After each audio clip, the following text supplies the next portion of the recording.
AMA Supercross on ESPN2 is being brought to you by Suzuki. Right now, your Suzuki dealer has the ride you've been waiting for and the financing to get it. And by Honda, winners of the last 9 straight Supercross championships. Honda, come ride with us. Welcome back to our qualifying round. The leader, Michael Craig, just went off the track. It is Doug Henry getting a challenge from Jeff Emig right at the finish line jump with Jeremy McGrath in 3rd and Damon Huffman in 4th. We'll take another look now to see what happened to Michael Craig right here, David. Well, just as he starts into that right-hand corner, he lost the front end. There's a lot of ruts right there. You can't see from here, but his front wheel got on the high side of it, turned it sideways, and he got a stomach right into the handlebar right there. Now he's trailing around towards the end of the pack. He's definitely going to have to go to the semi now. Great opportunity for McGrath. He didn't get the start he would have liked. He's got a good look at the lead right now. Henry, Emig, McGrath, Huffman, and Lewis. Henry picking up where he left off. Does a little nosedive there. Is only able to go for the double.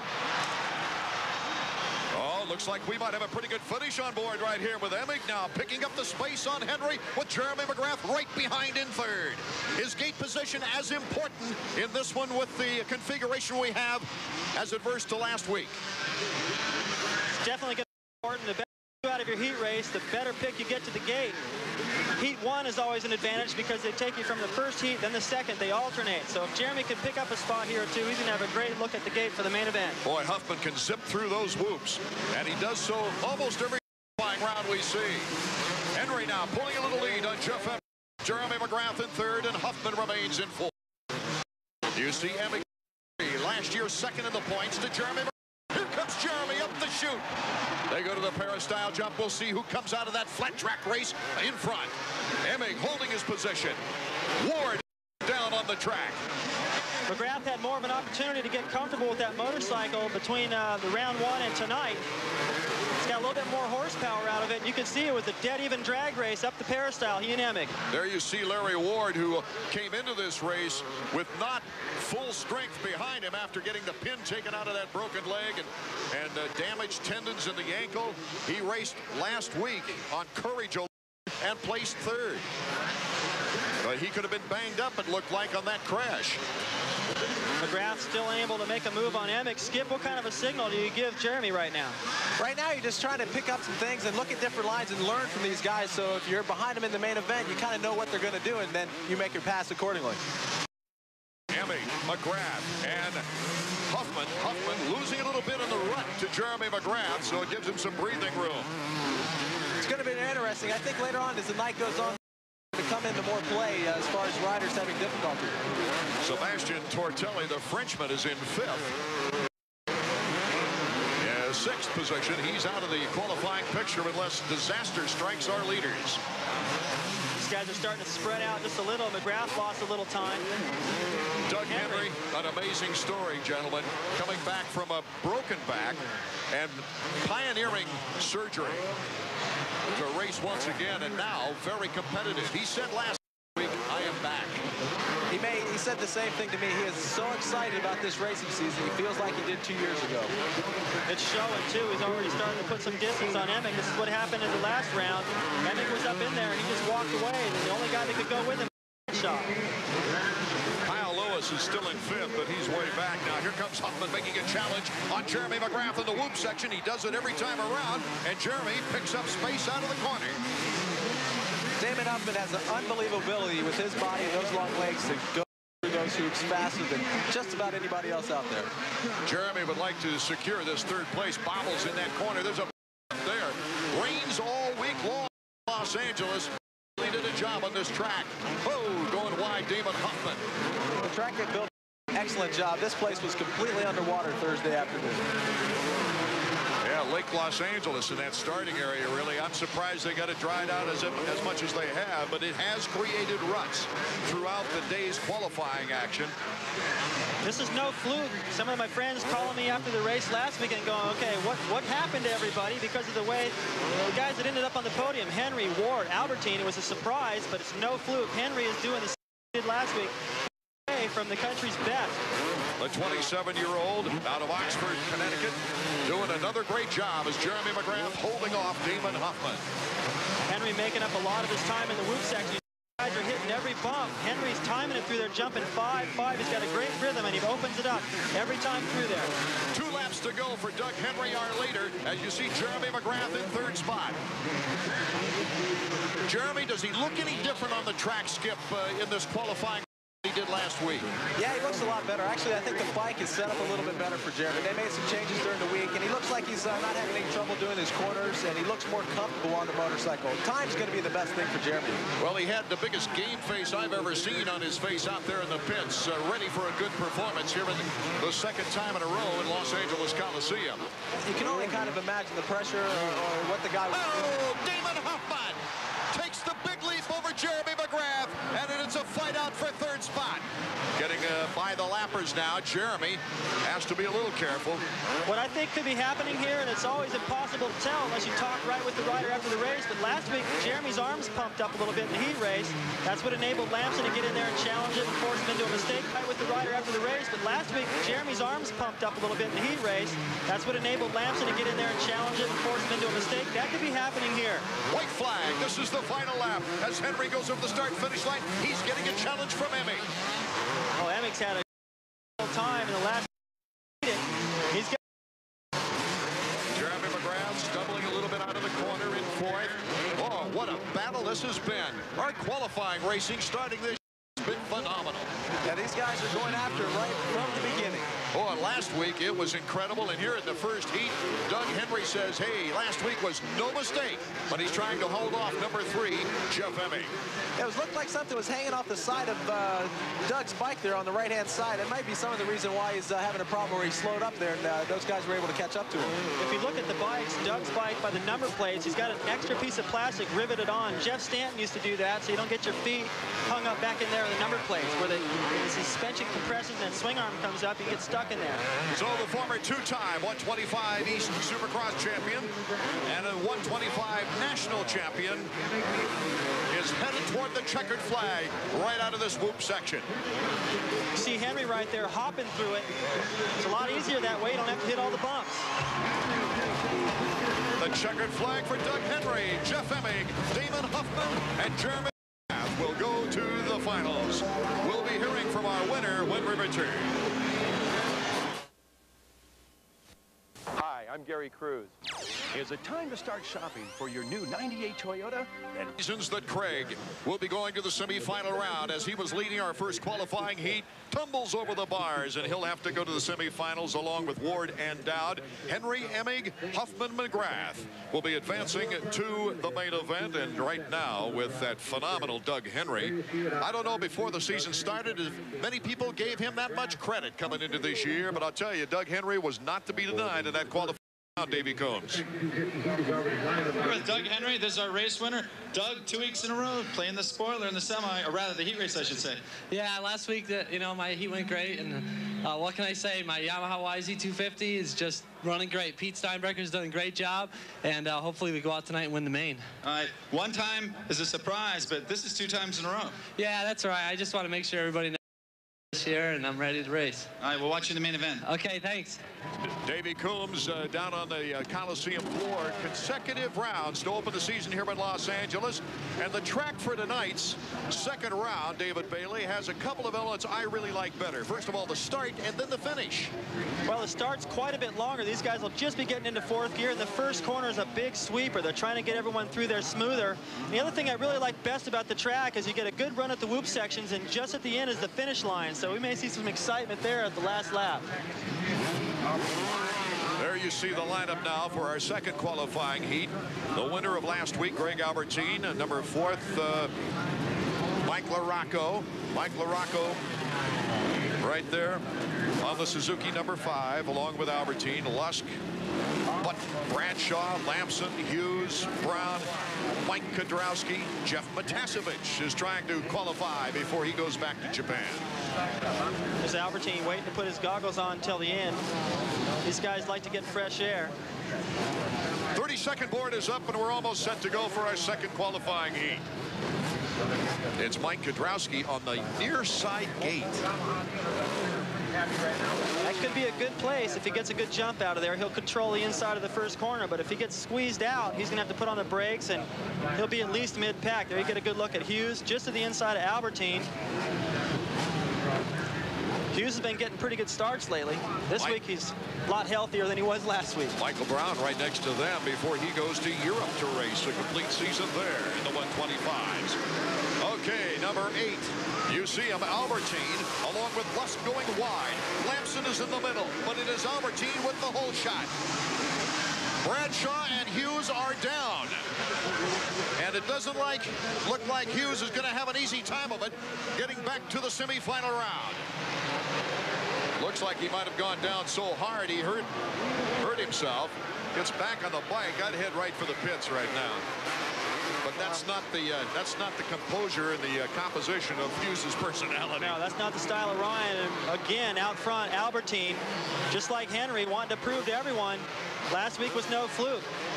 It'll help him. Mike LaRocco really impressed me last week, gentlemen, coming off a collarbone surgery just a week, and he didn't have a time as we take another look at the crash. That's really hard to tell. Yeah, it looked like Ryan got into that soft stuff, got hooked up, sandwiched between some riders and went down, and Bradshaw had nowhere to go but right into him. Hopefully Ryan's okay. Our leader is the winner of round number 1, Greg Albertine, followed by LaRocco, and second and third, it's a great one. Ezra Lusk, number 11, getting the challenge underway as Lamson is in 4th. As Albertine goes around some of these tight corners and gets the signal, the mechanics area, and sees his teammate back there, that'll help him relax a little bit more. So here comes Ezra Lusk. Lusk really liking that new Yamaha machine. Settling back, looking for a way to get around LaRocco into second place. Lusk with good torque up the chute. Now the interesting thing is that Albertine probably doesn't know this just yet. So he's going to think, oh, that's LaRocco back there. He won't do anything weird to me and take me out in the corner. And it's going to be Lusk. Well, Ezra Lusk is really quite a story. I think he was over-encouraged coming out of a 125 championship and just had all kinds of problems adjusting to the 250s. In fact, at one time, David Bailey, you even suggested under your breath that they ought to try training wheels on it. Well, you know, I just got off the hook with Albertine. I don't start anything. I'm sorry to put you in the position. I went and talked to Albertine after the races, and he's like, now eat your words. I'm going, hey, Greg, I always thought you did great. I just had to talk about something when you were falling down a lot. It seems like he's got it ironed out. Lamson going off the track in 4th and gets back onto the track. It is Albertine, Lusk, LaRocco, and Lamson, that order, with Matasevich in 5th. Lamson's starting to put some time on these guys. He's in a qualifying position, but like you mentioned before, the gate position for the main event, the way you line up, it's going to be crucial. He would like to move up a couple of spots at least. Lusk looks like he wants to put the challenge as they come out of the flat track area on the Peristyle. Skip, a great attitude with Albertine. He wasn't too high. He was just telling me, I know I can win now. I'm going to try to be consistent and cool. You know, being a former world champion, he knows and understands what racing is about and winning races. And he understands that you got to get back down to reality to keep on going. Some of our best action is qualifying season. More coming up. We are qualifying heat number 2. Ezra Lusk is with Albertine for the lead. LaRocco just sits back in 3rd with Lamson on his fender. But Ezra Lusk is doing everything he can to get around number 8. Albertine protecting his line. David Bailey. He's doing it. He's not doing anything wrong either. He has the ability and he deserves it, really, to protect his line. He's the guy leading, but it looks like Lusk is a little quicker at the moment, and psychologically it'd be a big advantage for Lusk to get around and not give Albertine any more confidence after last week. There are the top 4 who would go on to the main event if they stay upright and in that position. Albertine and Lusk thrilling the crowd. Lamson now starting to move in on the 3rd place rider, Mike LaRocco. LaRocco, as we mentioned, just coming off shoulder surgery.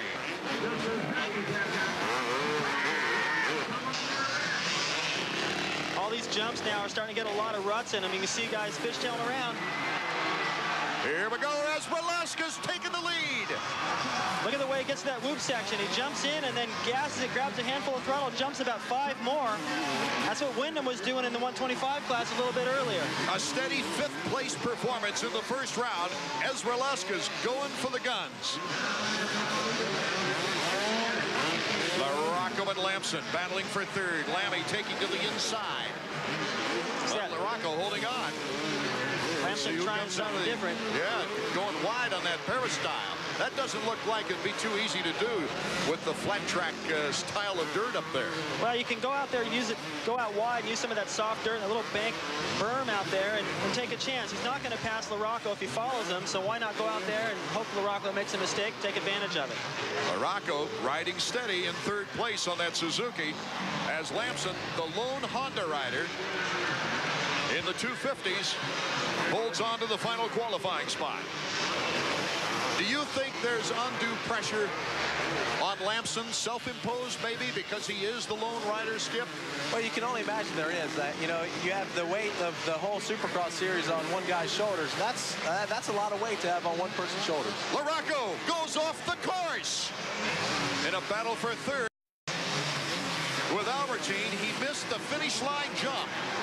I don't know what they're going to say about that. Normally, they would want him to go back and complete that jump. There was an opening in the track, a place where he could have gotten back on, but he didn't pick up a spot, and he slowed down and rejoined the action, so hopefully I think they'll let it go in that respect, don't you, Skip? Usually that's how it is. If you don't gain a position, they'll usually let it go. And he slowed down sufficiently, not even to challenge for the next position. That really takes you out of your rhythm, too, because you're wondering about it. Here it is again.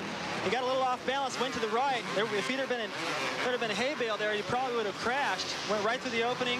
You see him looking at Lamson there. That's almost what happened to Bradshaw in the first round last week. Was he got a little off course, hit a hay bale in those whoop sections, and went down on the first lap. Back to our leader, Ezra Lusk. The most impressive performance we've seen this young man perform on a 250 beside the World Supercross season. What a shot in the arm for Yamaha right now. With Henry winning the first heat, pulling away. You can see that Lusk has got kind of the same technique through the whoops. These guys talk on the headsets. Lamson now trying to make a move on LaRocco. LaRocco's in, or I should say Albertine in second place. LaRocco in fourth. Lammy right between the two Suzukis. It's Jimmy Button, number 18, who's picked up some space on the bubble in fifth. This is that flat corner. You can see Lamson tracks through that pretty nice and straight, gets into that berm. You can see these guys, the front end washing out a little bit up there because they go up and the front end, the suspension's a little light, and they got to make that corner. And it's not a whole lot of traction. It's going to get slipperier there all night long, and it's a little dark as you come out of that corner. Hard to see that berm. Both you guys have been to Europe. You know that KTM four-stroker as it goes around sounds a little like a noisemaker in Paris. Yeah, you can hear it. Some of those guys that are in the stands there make some noise, and you definitely hear that motorcycle out on the track. Well, the rumor out there is that Henry is practicing on a four-stroke for the outdoor season in 250, Skip. That's what you've been hearing, and you know, there's been some photos of the bike around here and there that you've maybe been able to look at.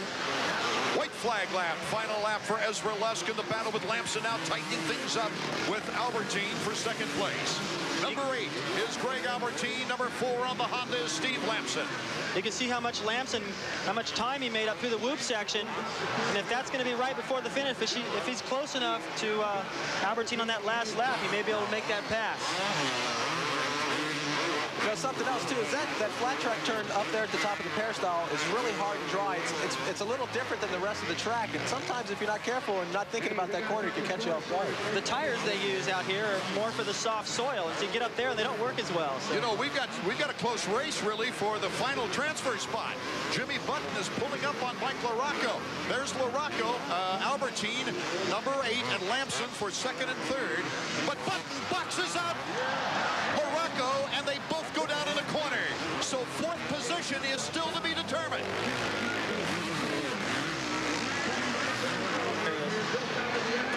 There's LaRocco just getting going.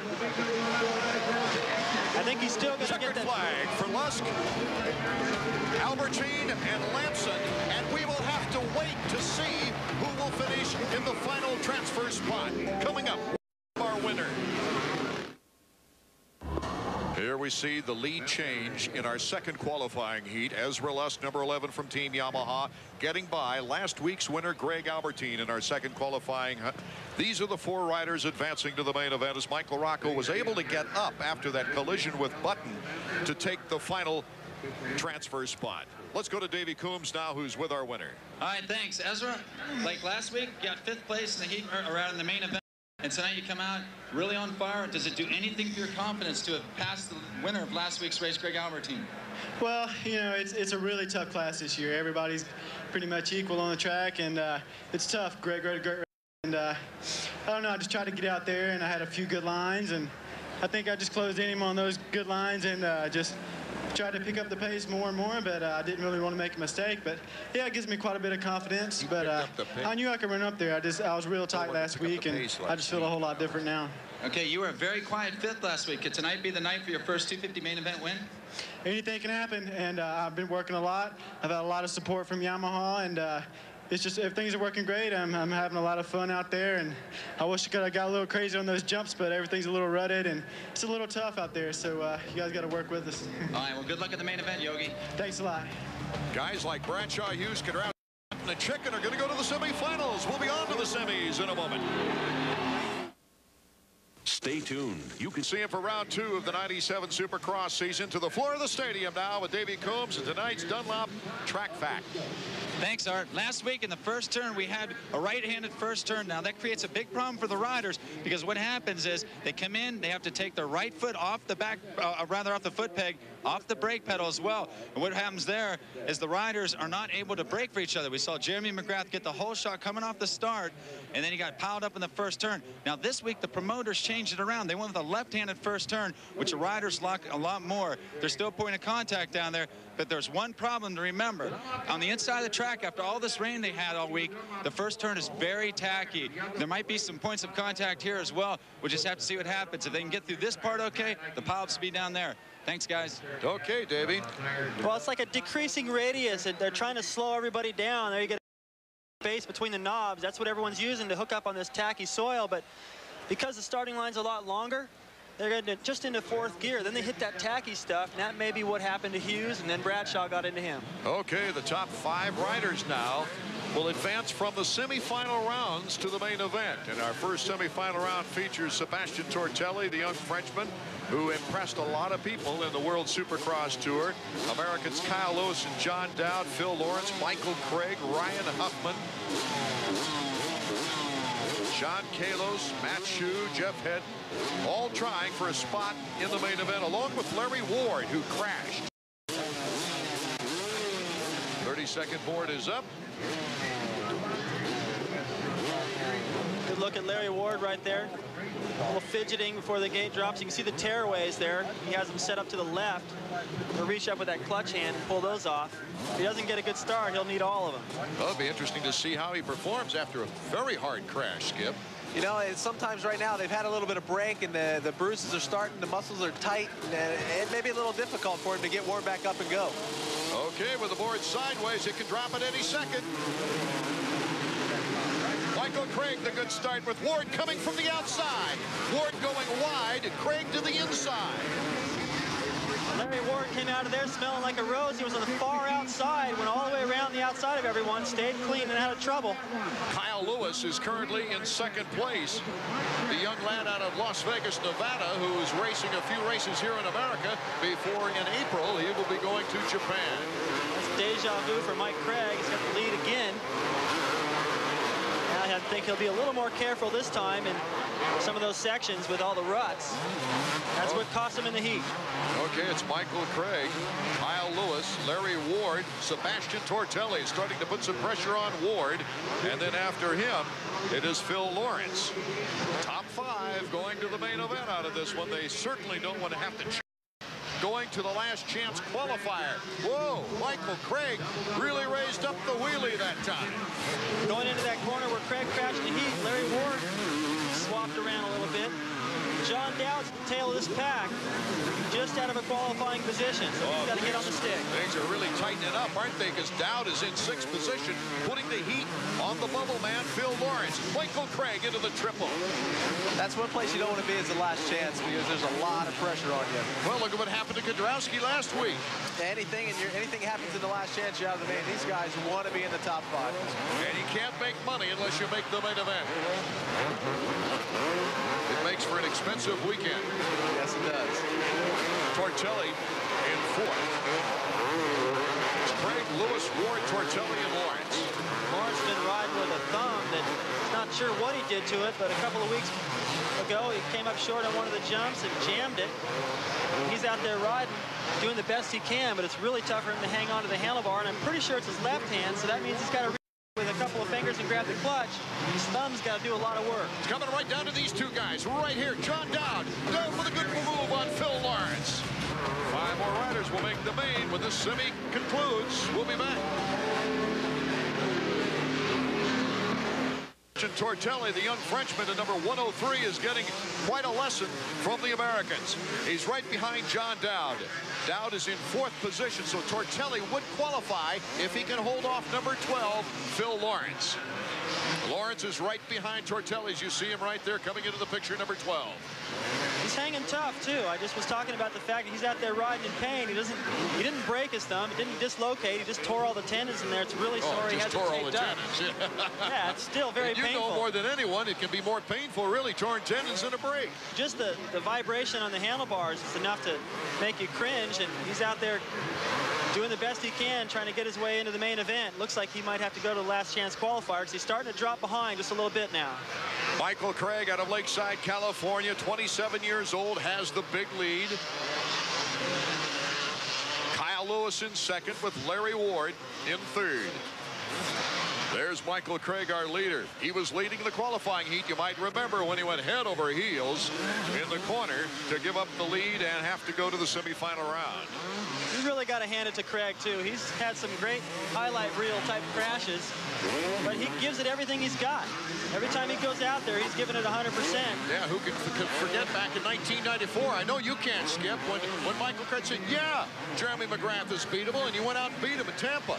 Yeah, that's one thing, you know, Mike never will let anybody beat him off the track. He's going to do everything he can on the track. And you just can't beat the guy off the track mentally. You got to prove it to him on the track. Right now, he's got a sizable lead on Kyle Lewis. Lewis not making a move, and here's the battle for 5th with Tortelli and Lawrence. This is the bubble spot right here. Whoever takes 5th will get the last transfer. In the last lap, Lawrence had lost a lot of time. Now Tortelli has faded off the pace from Dowd. Those guys are pulling away, and Lawrence can smell it. He doesn't want to have to ride any more races before that main event, put more wear and tear on his hand. Michael Craig, our leader, out of the San Diego area. Larry Ward. Not far from home, and he's got the whole family here. He was looking for extra passes right before race time. Final lap. The battle for 3rd now is tightened up. John Dowd, number 14, with a challenge on Larry Ward. Ward can't be feeling all that well after that tremendous crash in the qualifying heat. Came into this week not at full strength. I asked him what's the toughest part after that pin came out of the leg and the ankle wasn't yet healed. I asked him what was the toughest part on the bike. He said, not on the bike. The toughest part is walking the track. Yeah, you see him limping. I was like, you know, is anything wrong? He's like, no, I feel good. He felt really good after practice today, but that crash in the heat race had to take a little wind out of his sails, and now Dowd is taking advantage of it. Well, Ward can make it into the main event. You remember last year he came off the European season with a broken thumb and missed some races, lost a lot of points. This year he decided, hey, as he gets the challenge from Dowd, Dowd moves in now to 3rd place. Larry Ward can still qualify, though, but Ward is just out there to get points. That's a good line down that straightaway to stay to the inside. Michael Craig, the checkered flags. Our official results of our first semifinal round, and we'll hear from the winner when we get back. Next race on ESPN2 coming from the Phoenix area, Tempe, Arizona, Sun Devil Stadium, 9 p.m. Eastern time. It'll be 6 p.m. out on the West Coast. 2 as we see the checkered flag in the semifinal round number 1 for Michael Craig.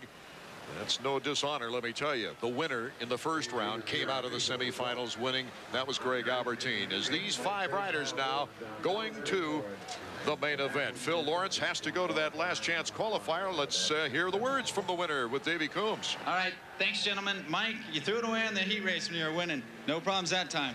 Yeah, last week I came here, and like 2 days before the race, I got really sick, and I think from racing in Europe so much, and I just had no energy. And right now, I slept all week, and I came here, and I feel really good. And the heat race, my speed was there. But I don't know. I'm going to give it all I got. A lot of guys thought that the Honda Troy team was going to be one of the strongest teams, but you didn't have the kind of start you wanted the season. I know you had a crash tonight. This would be your second Supercross win. If you could win here, what would that mean to you? Phil of Honda Troy, Johnny and Merritt Oakley, those guys have done a lot, and I've done a lot of homework this past winter, but you know, I mean, if I get the start, I'm going to go out there and I never say die. All right. Right on, Stingray. We'll watch you in the main event. Thanks very much. Michael Craig didn't have that easy a time of it. Look at it here, David Bailey. Whoa. That gives you an idea how much power these bikes have now. These things have so much torque to get over those doubles without a run. He just slid to the back of the seat, grabbed a handful, and that's that why. Looks like it's from my highlight reel going down the street. These guys grip the side of the bike with their legs. They have everybody's seat now is made out of this tacky, I don't know what the material is, but it hooks up, almost pulls their pants down. Number 10, Damon Bradshaw, alongside number 9, Ryan Hughes. We've got some awesome talent here in the second semifinal round. Kudrowski, Bradshaw, Button, Swink, Hughes. Just to name a few. Jeff Matasevich trying to get in shape before he goes to Japan. Michael Brown, another name. Riders out of this round going to the main event. Bradshaw and Hughes, who were in the first turn together, gone down, had to come from last. They're starting right next to each other. They've made up. Yeah. I don't know. They weren't speaking to each other.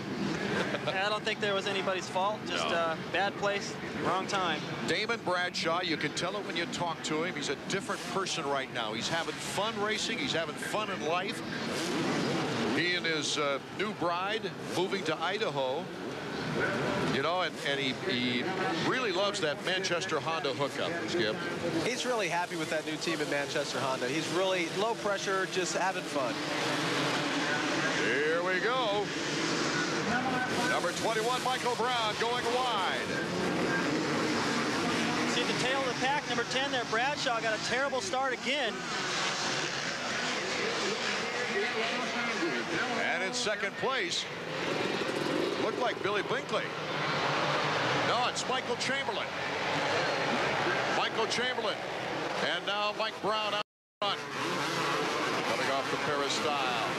It's Mike Kudrowski moving into second place. Kudrowski with a much better shot here at making the main event than last week. Getting caught up with Brian Swink in the semi, and then the last chance again in the first corner. Going down, had no chance to make the main. He had the speed, though. I talked to him, he goes, yeah, I learned. Talked to Phil Alderton, the team owner of Honda Troy, and he said, you know, we'd like to get Mike up in the top 10 this week. Not put a lot of pressure on him, just get him back up in there and get the ball rolling. Michael Chamberlain, Jason McCormick. We got a lot of riders who have to be challenged by Ryan Hughes and company. Some big names back there in danger of going to the last chance qualifier. Hughes is in 6th as he puts the pressure on now to try to move up a notch. Here's Mike Kudrowski. Great to see him back in racing. There's Hughes in 6th. 4 places further back is Bradshaw. Both these guys have a lot of work to do to get into a qualifying position. Boy, Michael Brown's impressive. He's starting to pull away from Mike Kudrowski. Nice little breeze here in Los Angeles. This is only the second time in Supercross history that they've run 2 races in the Los Angeles Coliseum in the same season. Brock Glover winning back-to-back nights here the only other time in the Coliseum. That year, well, he has more wins here in the Los Angeles Coliseum than anybody. Brock Glover with 3 wins. Out in front, it's Michael Brown, and he's doing a nice job keeping the lead on Mike Kudrowski in second place. And Michael Chamberlain has not been challenged for 3rd, as Ryan Hughes has moved up to 5th. Right behind him is Brian Swink. There you see the order of things. Mike Brown way out in front. We'll see if he can hold on to that lead when we get back. Can your rate? Number 21 has led from the very beginning. Hughes making the move. He's still in 5th position. Can't quite get by. Matasevich is tough. He doesn't ride that many races over here. Rides in Japan. Oh! Going flying behind the track there in the whoop section was a rider, and I couldn't pick up his number at the time as we take a look back at the battle for 5th spot. Looked like Hughes had the move made on Matasevich. Matasevich shut the door. Tough guy to pass. Swink. Well, that's Jimmy Button, number 18. Jimmy Button went flying on the far side. I couldn't pick up his number until they rolled his bike away. But a bad break for Jimmy Button, who's been running pretty well in the last couple of weeks.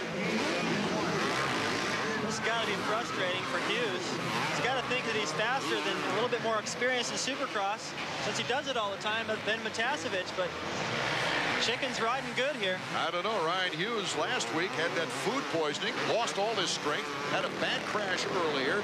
I'm not sure he has the strength that Matasevich has right now. Now, he may not. That's probably what we're seeing right now. And it doesn't seem that long ago that Matasevich led the Supercross series almost all year before he lost it here in L.A. Well, that was a heck of a crash. He's dialed into Supercross, even though he doesn't ride that many. Okay, still out in front is Mike Brown, but he's starting now to get a little challenge from Mike Kiedrowski. And here's the battle for 3rd. Ryan Hughes in 4th, trying to pick up things on Jeff Matasevich. Matasevich, one of the most colorful riders that ever got into the game of Supercross. I was watching practice today, and this 951 was looking pretty good. I'm like, who the heck is 951? I saw him in the pits walking around. He looks happy and healthy. Riding good here in the semi. Making good yen in Japan, too. He won that series last year, I believe. Yeah, he's pretty happy over there. He's taking advantage of the situation that he has over there to go racing every weekend and enjoy life. Semi-final number 2, rather anticlimactic right now, and it's been one of the only races so far tonight that we haven't had some really tremendous bar-banging action. Well, it's not over yet, especially when you got Hughes and Matasevich close to each other. This section right here that they're in, you can see how these guys are getting sideways off the jumps. Hughes concentrating on smooth technique, goes to the inside. Matasevich, though, comes out on top still, going through the whoop section. Check it out, white flag lap. Brown still in the lead with Kiedrowski in 2nd. Matasevich in 3rd, takes the big rut. Ryan Hughes right behind him. Oh, this could go down to the wire. Phil Lawrence has moved into a qualifying spot, but Bradshaw is on the bubble now. Bradshaw was dead last going into the first corner. Has put on an incredible charge to catch these guys. It may be too late. Bradshaw needs to move up 1 position as he hopes to get to the main and avoid a last chance qualifier. We are on the lap, looking to come down that peristyle. Matasevich, 951. Ryan Hughes right behind him. It'll be hard for Bradshaw to get up past Lawrence. Bradshaw, number 10, comes into the picture for the Manchester Honda, trying to catch up on Phil Lawrence, number 13. He's looking for the right avenue, Skip. Yeah, he is. He's tried everything. You know, now there's 4 guys racing for this bubble spot. Anything can happen out there. Ryan Hughes slipping back a couple of positions. Bradshaw's got to stay close to have a shot at it in the whoops. That's what makes his whoop section right before the finish so exciting. Matasevich, Lawrence, and here comes Bradshaw, battling it out with number 9, Ryan Hughes. This is for the final spot. The checkered flag went to Mike Brown. Ryan Hughes edging out Bradshaw. So we had a race after all, David Bailey and Skip Norfolk. A run for the glory coming up in a moment. Final round, and here was that very close battle between Bradshaw and Ryan Hughes, along with Jeff Matasevich and Phil Lawrence for the final transfer spot to the main event. Mike Brown, number 21, won the event with Kiedrowski in 2nd, Matasevich taking 3rd. Let's go down to Davey Coombs. All right, thanks, Arn. I appreciate it. All right, Mike, you're a surprise winner. A lot of people might have thought that someone like Bradshaw, Hughes, one of those guys were out there, but you were the guy. Yeah, I got a good start there, and been having a lot of problems today with my bike and getting it straightened out, just thanks to Pro Circuit, Buddy, my mechanic Chris, and my wife, and just glad to be here. All right. This is kind of a swan song for you. You're going to Europe this year, right? Yeah, I'm heading over in a couple weeks to do the 250 GP next year, and my team owner is really not very happy for me riding these races. Scared I'll get hurt, but I think it's best for me to get here and race and get some racing experience before I go over there. All right. Why don't you take him a main event win back to Italy? Yeah, I hope so. That'd be great. All right. Thanks, Mike. Thank you. So Mike Brown out of Johnson City, Tennessee, getting into the main event the classy way with the checkered flag. And he won at Las Vegas in 125 action, as well as Charlotte in 1997. The stadium near you, check it out with the date next to it. Phoenix, Arizona, Sun Devil Stadium. Then you see we switch down into Florida, St. Louis, Pontiac, Charlotte, Dallas, Las Vegas will wrap up the 1997 season on May 17th. That will also be the time that the two 125 regions, the only time they will get together. From Los Angeles, our future young superstars. The 125 main is coming up next. Motorcycle Mechanics Institute. Quality training for the motorcycle industry. This week's Honda Flashback takes us to 1989 at the LA Coliseum. Number 3, George Holland with the hole shot, followed by Jeff Stanton and Jeff Ward. Ward, within striking distance and an outside line through the peristyle, rides right around Jeff Stanton and into second place. But Stanton, so tough, never giving up, stays close enough, and a few laps later, back up to the inside. Ward leaves the door wide open, and Stanton rides right through it into second place. George Holland, who had never won a Supercross, looked like he just might pick up his first one here, but Stanton squares him off, sets up the move perfect, and passes his teammate, taking over the lead for good.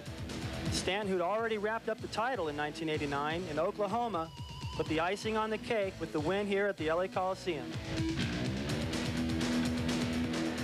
Stanton filling in for the injured Ricky Johnson on that one. Here is the last chance qualifying results while we were away. Jimmy Button and Damon Bradshaw filled out the team of 20 riders for the 250 action.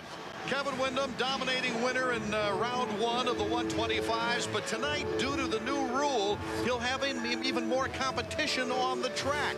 The 125 rule, riders from the East, not in last year's top 10, can run for practice, not points, against these Western riders. Now, guys, this has turned into kind of a controversial ruling. It could be a little bit controversial because, you know, if the leader is going to have the opportunity to maybe gain some points on the other riders if the East Coast riders are between him and the West Coast riders.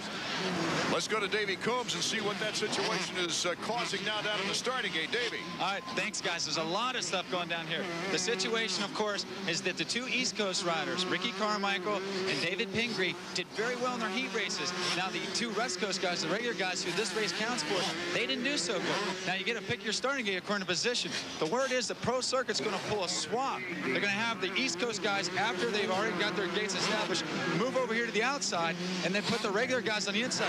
One problem, Jim Brown from the AMA tells me that's not legal. You're only allowed to go to a starting spot that is not occupied at the time, so we have to see what happens. A lot of teamwork in. I don't blame them for trying that, but I'm not sure if it's legal. Well, with 22 riders at the starting gate in the 125 action, there's not very many open gates down there. No, I don't think so. And we heard that the Carmichael and Pingree were just going to take off and let everybody go and catch up, not figure into the points. They don't get any points anyway, so just go out there, get your feet wet, get some experience. That'd be an advantage when the East Coast races start, but it's hard. It'll be interesting to see what happens. We're looking at the Suzuki starting grid now, and while we do, let's go back down to Davey. He did make the switch. I see Casey, or rather David Pingree on the far outside. Carmichael's over there, and now I see the AMA. They're starting to move around. We got some people pointing. I'm going to keep you guys posted. I don't know if you can see, but the AMA is all over the place. There you can see Windham. He's looking around, looking at the AMA official like, hey, what are you going to do about this? Robbie Raynard, second in the first round of action. That's his father, Robert, rubbing his arms down, trying to keep that circulation going, David, right? Right. I talked to Robbie after last week's event, and he said that he felt good for the first 6 laps. He felt like he had the pace and everything he needed to challenge Windham, but then he got tight. By the time he got his second win and loosened up, Windham was gone.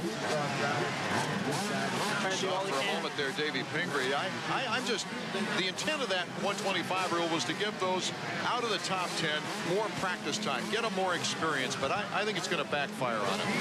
It had some potential to backfire. The one thing it's going to do is the East Coast guys that are riding here tonight, when they go to the first East Coast race, the first race jitters are over for those guys. They're ready to go racing. The top 10 guys don't know really if they're ready to go racing.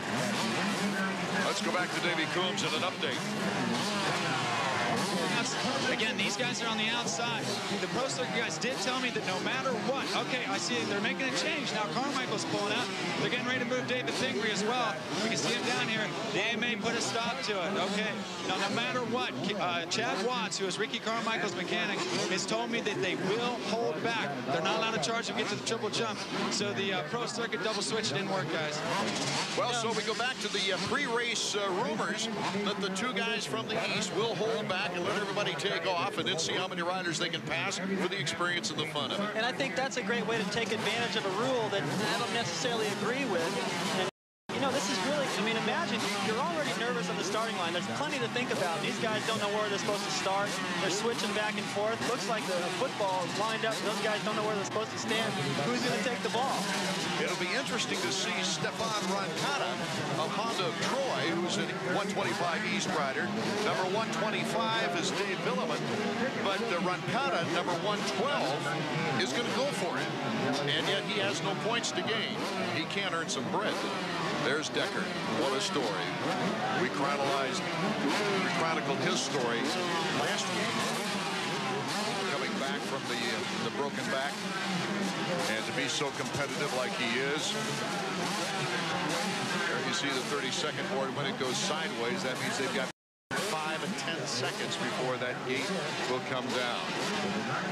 Talked to Casey Johnson after practice. He said things are going to be different this time. Last week he got stuck in the gate, a little over anxious, tried to guess it. He knew he'd have to get a great start to challenge Windham there right there on your screen. Windham's been phenomenal out of the gate. I don't expect that to change tonight.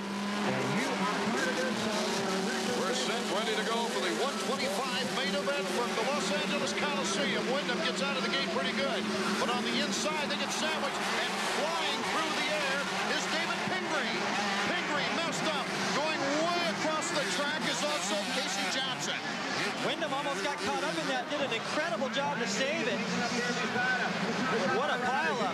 Windham lucky to get out of that. Travis Hodges also piling into some mechanics over there, and they've got a medical situation underway as we take a look now coming out of the peristyle. It is Robbie Rayner in the lead. There's a look at Pingree. He's not getting up too quick. His handlebars are bent completely down. Here's the replay. Watch Windham get sandwiched. Locked handlebars, saves it somehow. And just behind him, Pingree's doing an endo, and these guys in front of Windham go completely off the track into the spectators. Look at Windham hang on. 47,831 fans going crazy as we get another angle on it. That's okay. Nothing's changed up front. As Robbie Rayner has established the lead with Brian Deegan in second place and David Villeman in third. This is a great opportunity for Rayner right now. He seemed to have what it took for the first half of the race last week, round 1 against Windham. Now he's got the opportunity. He's going to get out there, establish a rhythm while Windham's trying to work his way through the pack. It might be just what he needs to get to that finish line first. In sixth position, there you see him on the move against Nathan Ramsey. Ramsey from Team Suzuki out of Dixon, Tennessee, looking for a couple of podiums this year. Would like to show Windham a wheel or two, but he says, I don't expect to be that competitive. Right now, he's trying to hold his position on Windham. Last week we saw just how good Kevin Windham can ride out front. Now we're going to see if he's going to be able to pick it up and do the same when he's got to pass some guys. I have a feeling Kevin's only going to be looking at the leader. He'll be keeping an eye on Rayner. His mechanic will be giving him those signals. All these guys in the middle don't really matter. Windham gets by Ramsey. Windham is now 7 seconds in back of Robbie Rayner, our leader. So Kevin Windham on the move has the challenge in front of him. Roncada is just in front of him with Villeman, and then it goes to Deegan, and then our leader, Robbie Rayner. We'll be right back with Robbie Rayner in the lead after these messages. Welcome back to the Los Angeles Coliseum as we're in the 125 main event. The young superstars of this sport, at least their future superstars, Kevin Windham right now, you can almost put in that category. After dominating the first round here in the Los Angeles Coliseum, he has now moved up to 5th place after getting in quite a bit of close action in that first turn. Robbie Rayner is still our leader out of Norman, Oklahoma. Raynard on the Primal Honda. Brian Deegan is behind him. Deegan holding well in second place. Then it's the two Frenchmen before we get to number 1, Kevin Windham. Windham with 6 wins last year, winning the 125 Eastern Crown. That first turn had to get Windham's heart pumping. Probably took him a lap or two just to go, okay, hit it through that. Get back into his pace. If he looks up the track, he can see all these guys right in front of him. Starting to close in on Roncada. Roncada is the only Eastern non-points runner in this race. And Milliman is starting to close in now on Brian Deegan, number 2. There it is as they battle for second up the chute to the Peristyle. As these guys start to battle in second, third, and fourth, they're going to allow Robbie to get ahead of them and get out there and go. And Robbie needs to take advantage of this and push as hard as he can right now. You can already see that starting to happen just a little bit. And Windham's behind all these guys. He knows he's got to make quick work of all 3 of them to have a shot at Raynard. Once Raynard gets out there, he won't make any mistakes. He looks pretty relaxed. Milliman, a pretty interesting story. He's the number 1 rider, 125 rider, Supercross-wise out of France. Picked up a job with Chaparral. He is running the entire season now for Chaparral. Brian Deegan and Milliman are going at it. Windham has been so fast through the whoops tonight. We'll see if he can make a move here. He's past Roncada. Oh! A big crash. Kevin Windham. Got a little bit out of his timing. He jumped in. He's in 6th place right now, trying to restart. And holds on to 6th. Take another look at this one. He got into one bad bump, hit it with the front wheel, cased it. Did a good job to get free from the motorcycle, not getting pounded into one of those jumps. But I would imagine he bended up pretty good. It'll be hard for him to get back in the race. Here's our leader, Raynard, with Deegan, Milliman, Roncada, and Ramsey. Now, Raynard can go out there and, with the lead he's got, pick up a win, and the points battle is really going to change. You know, you talk about the toughness of different athletes in different sports, but when it comes to Supercross, it's incredible. Here's Robbie Raynard, who had a broken neck in an arena cross, getting ready for last year's Supercross season, and he's back here in the lead. Oh, Windham having trouble again. Well, the hard part was that as soon as he got up, I mean, I have to think that he tweaked his bike a little bit. Maybe the front wheel's going one way and the fender's going another, and as soon as he got going, he's got 4 guys right on his tail pressuring him. Right there, Allie trying to wave him on. Allie Seymour. Let's go down to Davey and see what that situation's all about. Okay, I'm down here with Allie. Allie, your rider. Those are the first mistakes we've seen him make all year. What are you going to tell him? You just got to keep pushing. You got to try to get as many points as he can. He can still get up to second. So hopefully. What happened to him on the start? Somebody hit him in the first turn and pushed him wide, and he was way back. I think it was like 6 or something. Okay, what we're seeing right here is what happened to McGrath last week, guys. Thanks, Davey. That's a good point. If you hang out in the back, you never know what's going to happen. If somebody makes a mistake, it's your mistake as well. That's why it's so good. It's such an advantage to get out to the hole shot. Let all that stuff happen behind you. That's Decker right behind Windham in our picture. Craig Decker. And he's putting on pretty good pressure on Windham. Windham looks like he's lost his confidence just a little bit. Well, I'll go ahead and give him that. Geez, over the handlebars, and pretty spectacular endo in the whoops, a section where he's been aggressive all night and finally got the best of him. Here we were talking about dominating seasons in Windham, with the possibility of maybe sweeping the 125 Western Division, is now in trouble. Who will win the checkered flag? We'll come back and find out. Second lead. Welcome back to our 125 main event with Robbie Raynard out of the lead, but a great battle here for second place. Milliman is looking at Brian Deegan, number 28. Milliman, a good pressurized rider out of France. Has got a lot of experience. Tremendously popular over there. You see both riders starting to square that corner and try to use the inside, because as you jump down off that peristyle, it's a little dark up there, and it's getting rutted as you jump down. So they're trying to go to the inside where there's no ruts. That's going to make it tough for the 250s a little bit later, because the tractor won't get a chance to go up there between these main events and fix it. Milliman took a 5th place in this first round at Los Angeles last weekend. Now losing a little space to Brian Deegan. Deegan riding good. This is the best I've seen him ride a long time. Maybe if he's starting to close in a little bit on Raynard now. Team Moto Triple X on that Honda from Bellevue, Nebraska.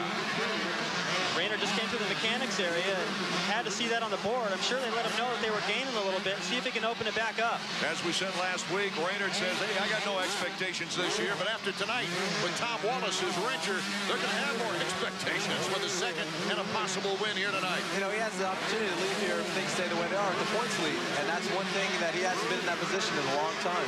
He had a very good ride in round number 1, even put a little bit of pressure on Windham early in the race before he slacked back.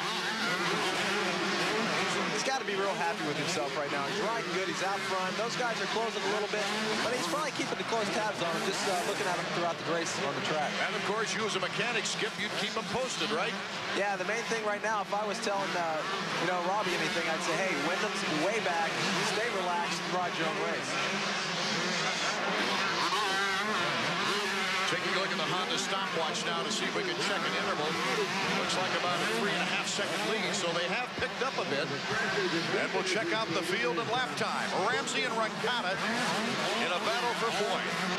Wyndham dropped about 11 seconds back, but it's pretty amazing that what he's been through, he's still that close to the lead. Really? And lots of race to go. He may be able to salvage a few more positions before the end of the race. He's got time. One thing he has on his side is strength and endurance, and that's going to play a factor here in him coming up to the front at the later stages of the race. Something that could happen is he could come back after this race, let's say, and win 4 or 5 races, and if Raynard stays second in all of those, he gains enough points here, he may still hang on to the points lead. So Wyndham's got to be aware of that. I'm sure Allie's letting him know. Points, pass more guys, and get close. Checking out the stopwatch. What do we have, a 1:10 time last week here? 1:10. The 250s were about a 1:10 today. The track's a little different this week, but I don't know what the 125s are doing. I would imagine a little bit slower. Okay, as we check it out, will it be close to that 1:10 time with Robbie Raynard out in front? 1:11.5, not bad at all. A little slower. I guessed right again. Track conditions are probably, there's more ruts here than there was last weekend. It's a little bit more technical because of the ruts. It's going to be a little bit slower. Okay, let's go down now to the floor of the stadium, and I understand Davey Combs is with Tom Wallace. Yes, that's right. I'm with Tom. Tom, listen, you guys got about 6 laps to go. I know you've never won a Supercross. Robbie's never won a Supercross. So you tell him to relax and just charge.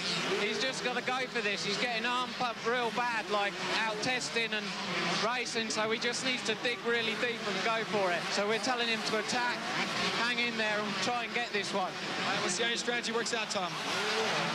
Tom Wallace, certainly not from Oklahoma, as looking, it's tightened up the action. Brian Deegan, number 28, 24, Robbie Raynard. Raynard has got a battle on his hands from an unexpected rider, Brian Deegan.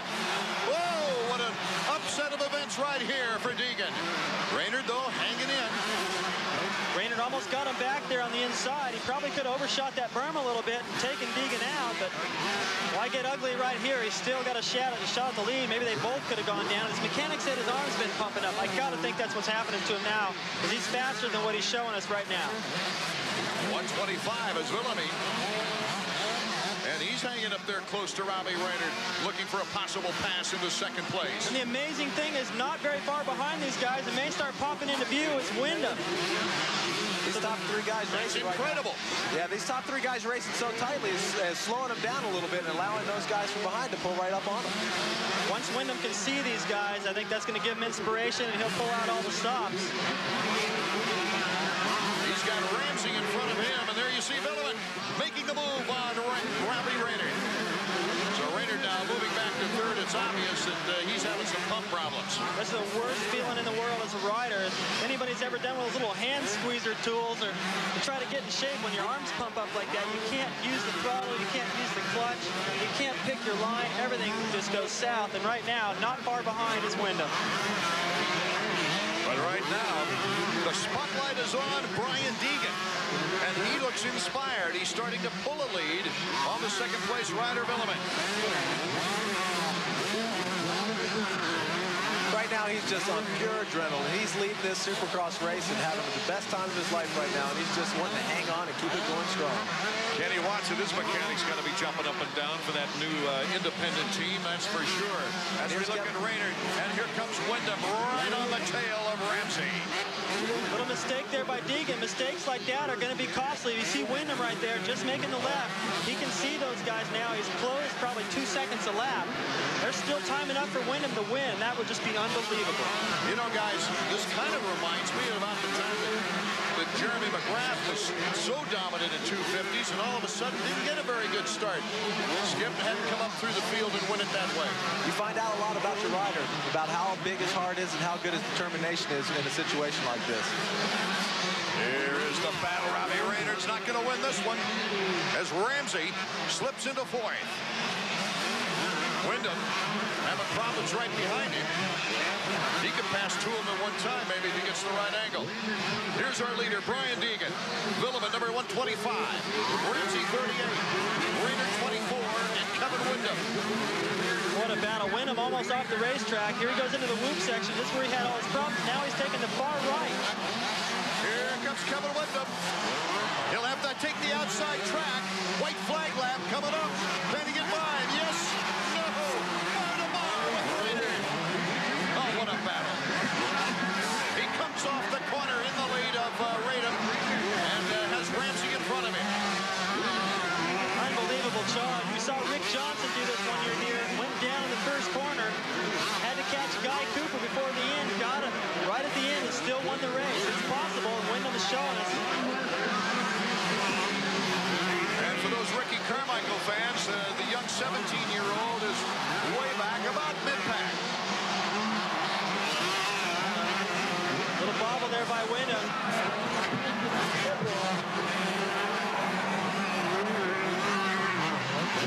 Deegan, Villeman, Ramsey, and Wyndham in fourth. Now Raynard trying to retaliate. He's only got about a quarter lap to go. He's going to give it everything he's got and try to take those points away. This has got to be the thrill of his young career for Brian Deegan. As Wyndham goes down, the checkered flag, and Deegan lets his bike fly into the air. Standing with his arms in the air, Deegan just launched his bike off the finish line jump, hugged by Kenny Watson. Oh, what a in the life of a youngster in the 125 action, and how disappointing it must be for this young man, Kevin Wyndham, just now crossing the finish line. Well, the run for the 125 checkers is over, and what a dramatic upset win by Brian Deegan. Look at this great crowd on hand here at the Los Angeles Coliseum, and we'll be back to hear from that excited winner in a moment. Number one, Kevin Wyndham, the defending champion with 6 wins last year, dominating the first round, goes down. He jumped too far into one of the faces of the jumps. His front wheel landed in the rut. There was nothing he could do about it over the handlebars. And the excited win as we see him launch the bike at the finish line. Hey, his first victory. Now to Davey Coombs. Davey. All right, thanks, people. Hey, listen, Brian Deegan, congratulations. First of all, what happened at the finish line? All I have to say, the first time I won in Supercross, I promised myself I would do something that no one else has done yet. I think that was it. Hey, I know your mechanic, Kenny Watson, was running around. He was freaking out. He was so happy. What's it mean to you and Kenny as a team? It means a lot. It's a big step for the privateer teams because we're out here and we mean business, and we're going to mix it up with those factory guys. And me and Kenny have been working real hard, and my trainer, Mark Smith, just been pushing my butt so hard. Hey, is your dad here in the stands? Yeah, my dad flew out. Thanks for coming out, him and my brother. Glad they're here to see me kick everyone's ass. Okay, thanks, Brian. Well, we'll crack that up to excitement, I guess. Can you win a race and not be on the bike at the finish line? Well, he just did. And I thought Greg Albertine was excited last week. That was nothing. Okay. Taking a look at the points leaders now. Robbie Raynard would take over the lead in points with 41 points, with the Frenchman Villemine moving up to 39 points. Taking a look at the celebration of Brian Deegan. That's one way to do it, is let the bike fly. As the celebration begins now for the 125 riders, the 250 lads are getting ready for tonight's event. Time has come for the 250 main after all kinds of exciting preliminary action here at the Los Angeles Coliseum. Art Ekman along with Skip Norfolk and David Bailey. Guys, after looking at the preliminary action, we can't ignore Team Yamaha right now. Doug Henry, a very strong performance, an equally strong performance from Ezra Lusk. Those guys actually practiced all morning together, and apparently it's paying off. Those two looked really good in their heat races. What does Jeremy got to be thinking about now, Skip? Because, you know, hey, things are getting tense now. Jeremy's probably not real happy with his performance in the heat race, but he has the ability to turn off what happened in the heat race and be a different person in the main event. David Bailey, Bradshaw having to go all the way to the last chance qualifier. We've seen winners come from the last chance qualifier, but he's lined up on the far end of the gate. Well, that's not such a bad thing. I remember Anaheim and Bradshaw's first U.S. Supercross win. He had to ride a preliminary qualifier. He got there late because he didn't have his goggles or something, and he got the whole shot. He kept getting the whole shot from there, had to go to the last chance, and he won the Supercross. So it's possible. It'll be interesting to see just how he tries to maneuver in and get good positioning now, as all the riders going through their pre-race routine now, shaking out their arms, adjusting their goggles. There's Damon Bradshaw with a focused look. He's going to have to get a good jump from out there. Larry Ward did it in the semi. If Damon can do that, he hasn't been doing it all night, but you only need it once. If you do. Jeremy McGrath, number 1. 15 is Michael Craig, who looked very good in the qualifying, despite crashing, of course, in the opening qualifying heat. Came back in the semifinals to win it. 32nd board is up now. It's get nervous time, especially for the mechanics behind the riders that don't have that sense of control now. You know, you always pump them up and you tell them what they need to hear at this point right before the gate drops. Yeah, we've heard you on mic a couple of times, Skip. You do a pretty good job on that. What would you tell Jeremy right now? Think about the gate. Nothing else matters. Board sideways, so 5 to 10 seconds, and this round number 2 for the Los Angeles Coliseum in the 1997 is underway. Jeremy McGrath to the inside. It's Ezra Lusk, the whole shot. He picks up the $1,000. Larry Ward, though, comes out of the corner in the lead. Ezra Lusk and Larry Ward. Albertine goes down, number 8. Out in front is Larry Ward. Lusk, Henry, Moira bars. They go up the chute. Jeremy McGrath is right behind them. What a disappointment for last week's winner, Albertine, now having to come from last. Now he's going to know how it felt for Lamson and McGrath last week. And what a break for Larry Ward. Larry Ward came into this season all banged up. They got the pin out of his leg just the day before round 1 last week. He's got to be thrilled right now. He knows that if he plays his cards right, he's probably going to get a podium, but right now he's going for the win. If he can open up a lead, maybe those Yamaha teammates will be battling amongst themselves, give him a little bit of cushion. If he doesn't have any pressure, he can pull away. We've seen him do it before. Coming down the whoops, it's Ward. Doug Henry in 2nd, Ezra Lusk in 3rd, Jeremy McGrath in 4th, with Steve Lamson in 5th. Look out for that confrontation. Damon Huffman is after Lamson, and Michael Craig is number 15 behind Damon Huffman. A lot different than last week. Both McGrath and Lamson, they are together. That's the same, but they're still up front. They can see the lead. I think these guys are going to be a little bit smarter and a little more careful around each other this time. Well, they did speak during the week and kind of iron things out. Steve Lamson is not the kind of rider, Skip Norfolk, that would really be that aggressive. No, we've never seen Steve do anything like that before as a teammate. And these guys are good friends. It'll take a lot more than one incident to break that up. As Jeremy said after the race, it wasn't cool, though. Out in front. Here's Ward. Henry and Lusk right there with Team Jeremy McGrath and Steve Lamson, already a great rivalry after they were teammates. Oh, Lamson got hung up. And that gives some breathing room to Jeremy McGrath, who almost hooked it in the ruts. There's our leader, Larry Ward. Ward with one Supercross win in his career. It came in his native state of Washington, Seattle, Washington.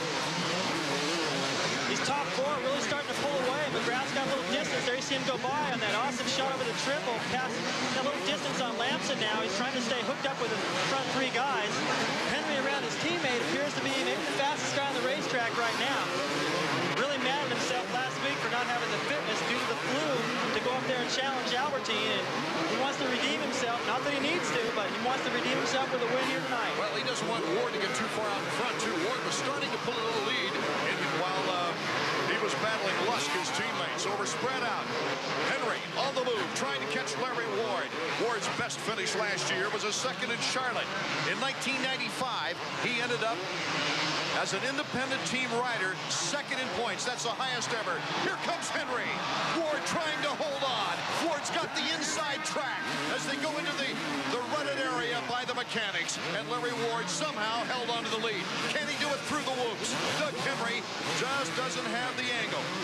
Right now, Larry Ward wants this bad. He jumped into that corner, grabbed a handful of throttle, and came out of there wide open.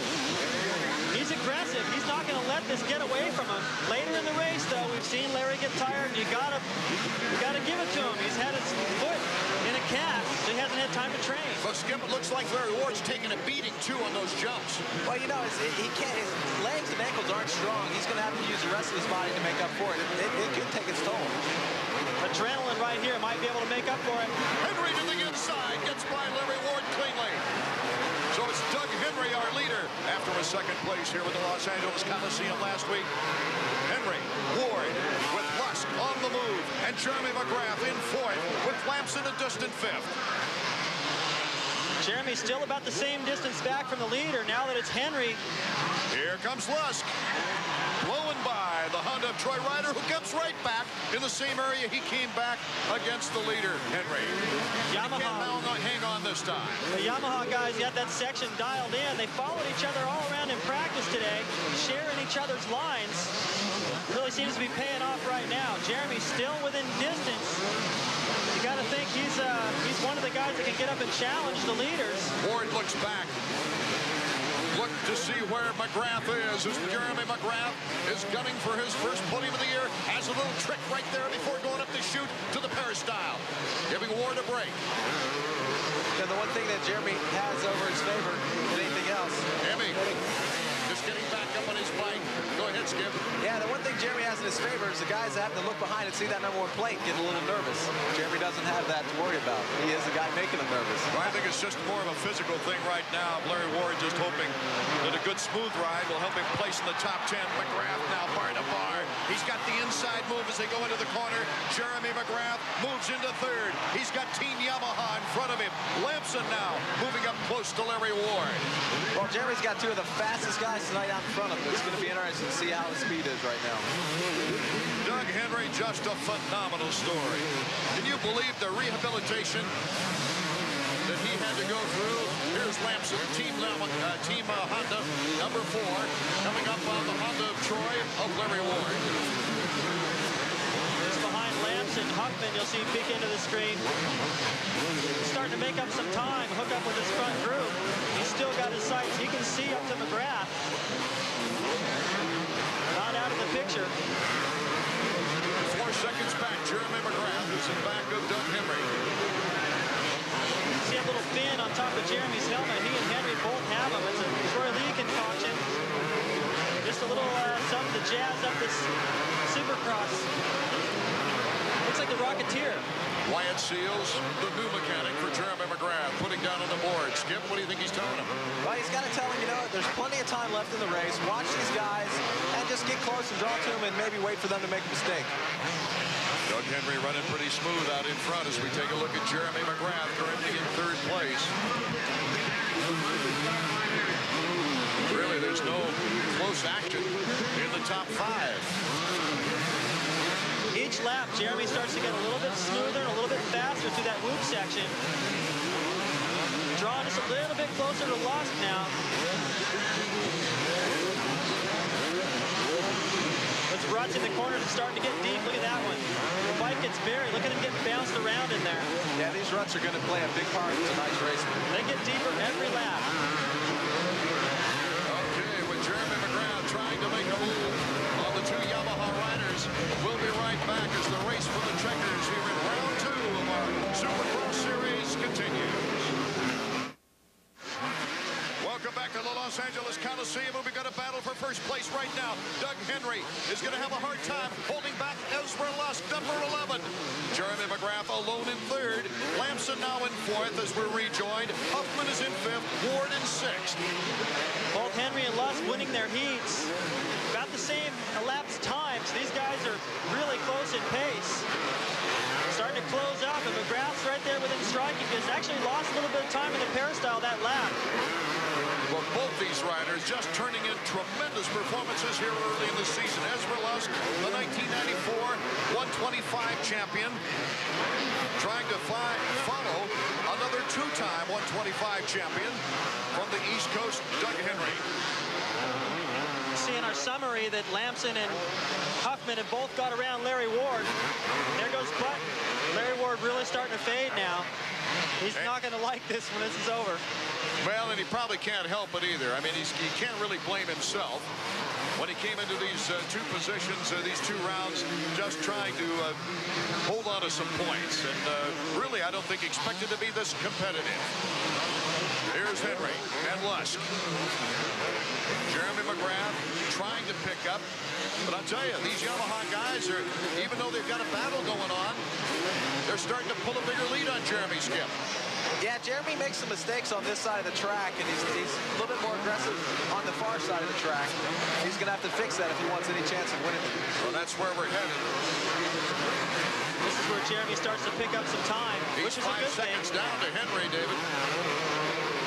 Now he's still got him up there in striking, well, not striking distance, but in sights. Remember, as this thing gets into the closing stages, they'll encounter some lap riders. That could play a part. Ezra Lusk, of course, coming into the season said, hey, I really don't have a lot of expectation. I'm just going to try to be consistent as we take a look at the Honda stopwatch. Jeremy McGrath some 5 seconds in back. You see Lamson, Button riding fantastic here tonight. He's hooked up with Lamson and Huffman.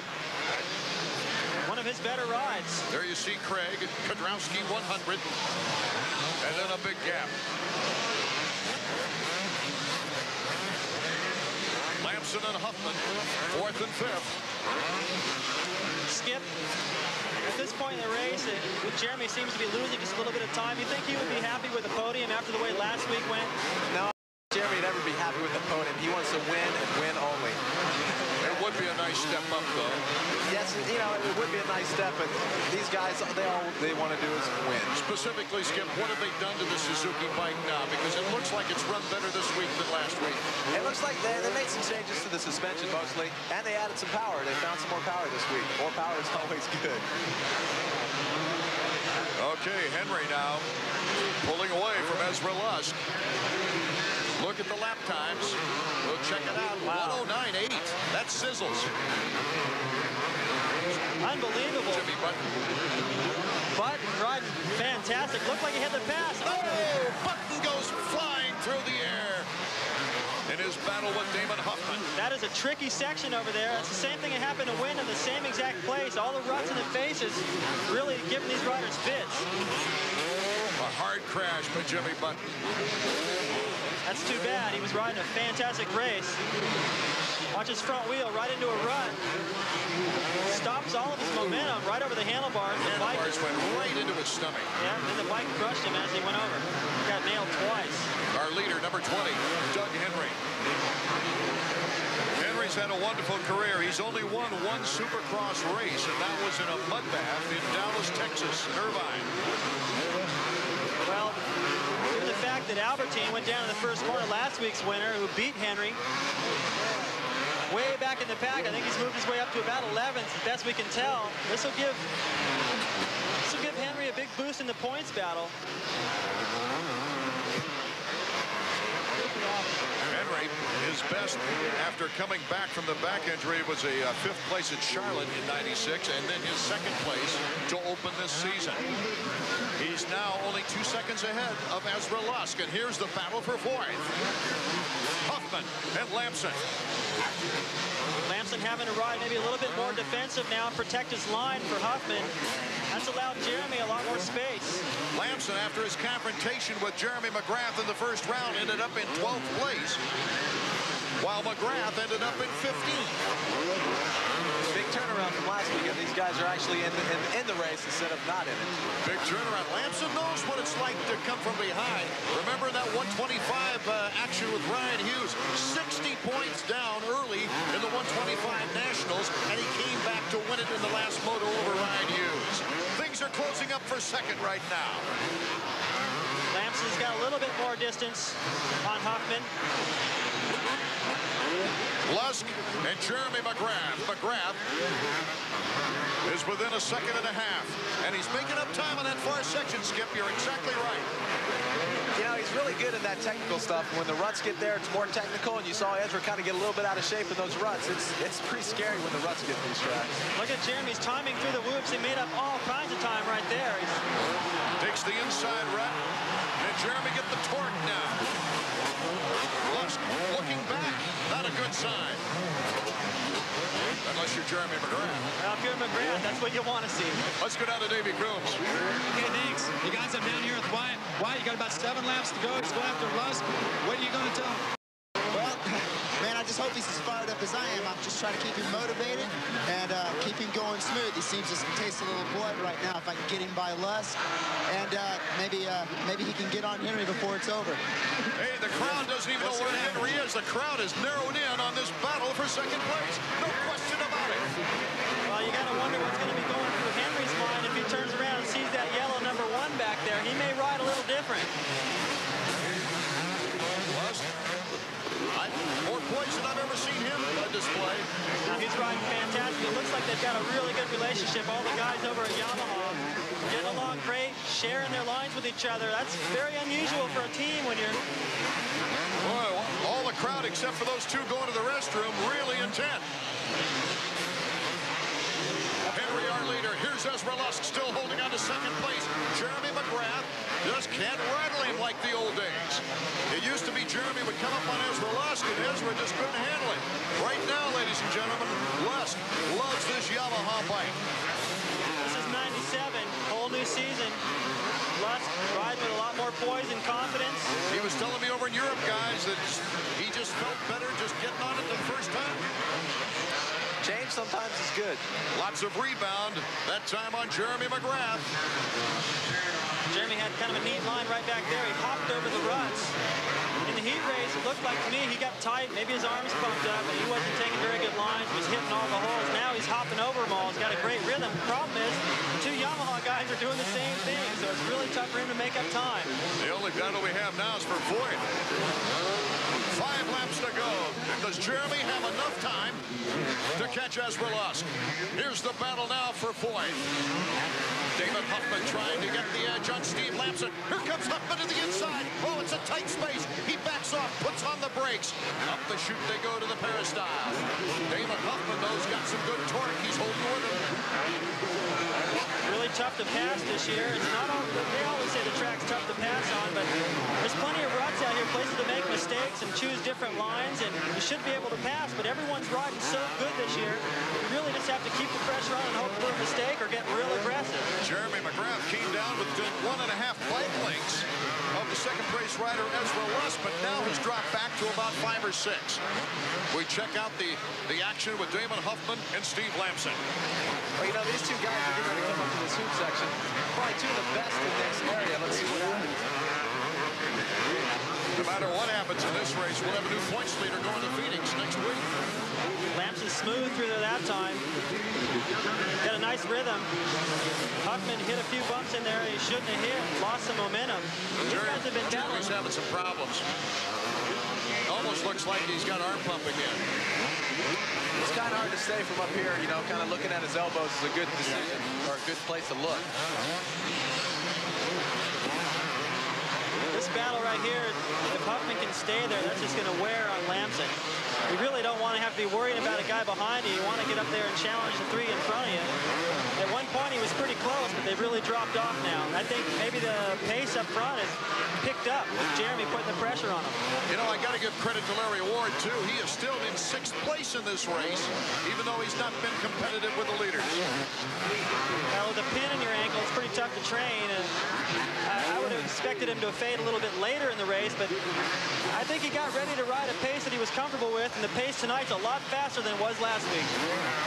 Here's Henry, our leader, number 20. And he's lost a little ground to Ezra Lusk. As Lusk has gained on McGrath behind him, he's also gained on our leader, Doug Henry. Boy, everybody having trouble coming out of that corner. Well, now the inside rut's gotten so deep, there's another rut to the outside of it that's become the main line. I think that the fluctuation in whether they make up or lose time on each other is just due to mistakes. No one's really going a lot faster anywhere. It's just if they blow it somewhere, they lose a little time, and then they make it back up when the other guy blows it. Doug Henry with 1 Supercross win. Ezra Lusk with no Supercross wins yet. And, of course, Jeremy McGrath, what is it now, 43? 43. 43 Supercross wins. That's more than the total of Team Suzuki.